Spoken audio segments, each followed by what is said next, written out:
एकमात्र व्यक्ति है जिसने देश की राजनीति की दशा और दिशा बदलने का काम किया है। उसका नाम है दिल्ली का लाल अरविंद केजरीवाल। अरविंद आजादी दिलाई थी और इस बार हमें इन चंदा चोरों से, इन काले अंग्रेजों से मां भारती को बचाना है, तानाशाहों से इस देश को बचाना है। और इस अगर जिंदा हो तो जिंदा नजर आओ, अगर हो बाबा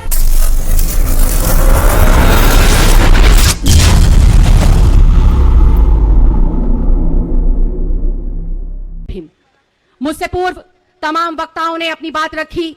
और आज 133वीं जयंती हम लोग जो मना रहे हैं बाबा साहब की। हर साल डॉक्टर भीमराव अंबेडकर जी ने क्या क्या देश को दिया, क्या क्या समाज को दिया, उनके त्याग, उनके संघर्ष, तमाम चीजों पर हम लोग 6 दिसंबर जब उनका परिनिर्वाण दिवस होता है तब भी बात करते हैं, और जब उनकी जयंती होती है तब भी हर एक विषय पर बहुत बारीकी से चिंतन मंथन करते हैं। लेकिन मुझे आज इस मंच पर बहुत कम शब्दों में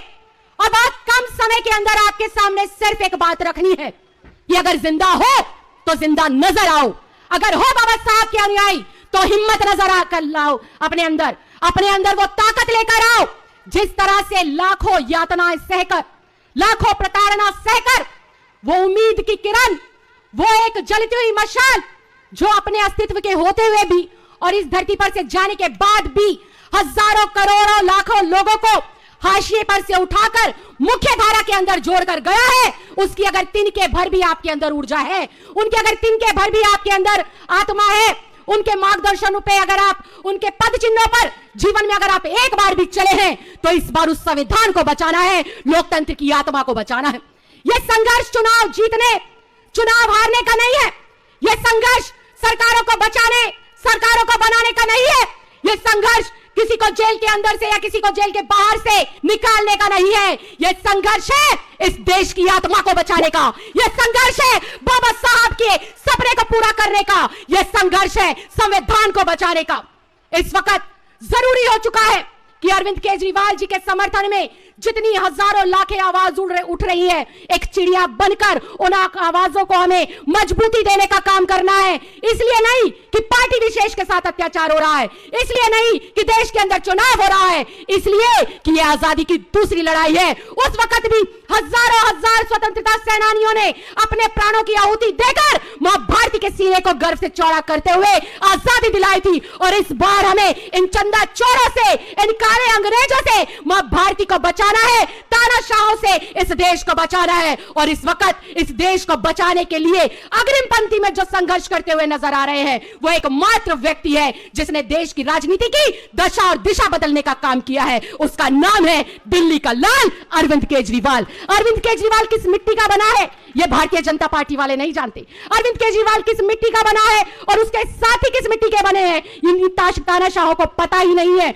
बैठे हैं बड़े भाई संजय सिंह जी आपके सामने, इन्हें लगता था जेल में बंद हो जाएंगे, आवाज थोड़ी धीमी हो जाएगी, संघर्ष की गति रुक जाएगी। मुझे लगता है जेल में जाने से पहले जो संजय सिंह 100 शब्द 1 मिनट में बोलते थे अब वो 200 या 250 शब्द 1 मिनट में बोलने का काम कर रहे हैं। जो संजय सिंह जेल में जाने से पहले 24 में से 15 घंटे 14 घंटे जनता के प्रति समर्पित करते थे, संघर्ष में लीन रहते थे, मुझे अब लगता है जेल से बाहर आने के बाद 24 में से 24 घंटे देश की जनता के नाम और इन तानाशाहों के खिलाफ आवाज बुलंद करने में उन्होंने उठाई हुई है। तो इस वक्त हम लोगों को बाबा साहब भीमराव अंबेडकर जी को सच्ची श्रद्धांजलि देते हुए देश के जो मतवाले हमारे क्रांतिकारी वीर नौजवान थे उनकी शहादत को अगर सच्ची श्रद्धांजलि देनी है और अरविंद केजरीवाल जी के नेतृत्व में मां भारती को पुनः आजादी दिलानी है तो ये जो देश के भीतर जन्मे चंदा चोर हैं, जो विपक्ष की आजादी को खत्म करना चाहते हैं, जो विपक्ष के मुंह को बंद करना चाहते हैं,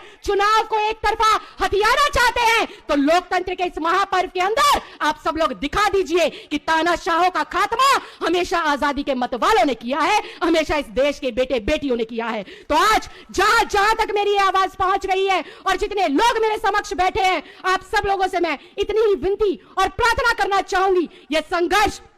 हमें अपने बच्चों के लिए करना है, यह संघर्ष हमें हर एक बेटी, एक महिला के लिए करना है। यह संघर्ष हर एक उस युवा के लिए करना है जो पीएचडी और एमए होने के बावजूद भी ठेले लगाने के लिए मजबूर है, दिहाड़ी करने के लिए मजबूर है। हमें यह संघर्ष इस देश की एकता, अखंडता और भाईचारे को खूबसूरती से बनाए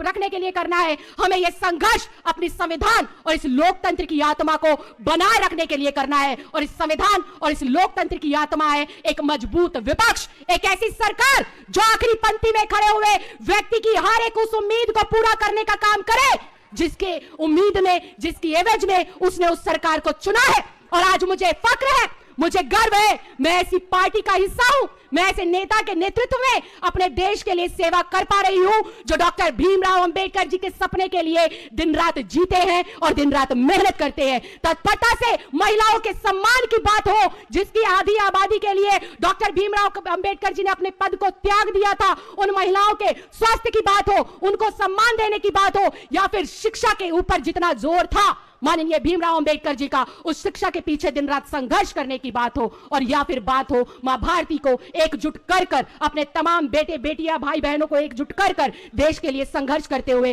प्रगति की ओर, उन्नति की ओर ले जाने की बात हो, तो वो तमाम बातें जो संविधान के अंदर कही गई उस विषय के एक एक पहलू पर तन मन धन से जी तोड़ मेहनत करते हुए आजाद भारत में अगर कोई नेता काम करने के लिए निकला है तो वो नेता नहीं, देश का बेटा है, देश का लाल है, जिसका नाम है अरविंद केजरीवाल। तो एक बार जोरदार नारे के साथ आवाज बुलंद करेंगे क्योंकि समय की सीमा कम है और संघर्ष बहुत ज्यादा है। जय जय जय जय जय भीम। अरे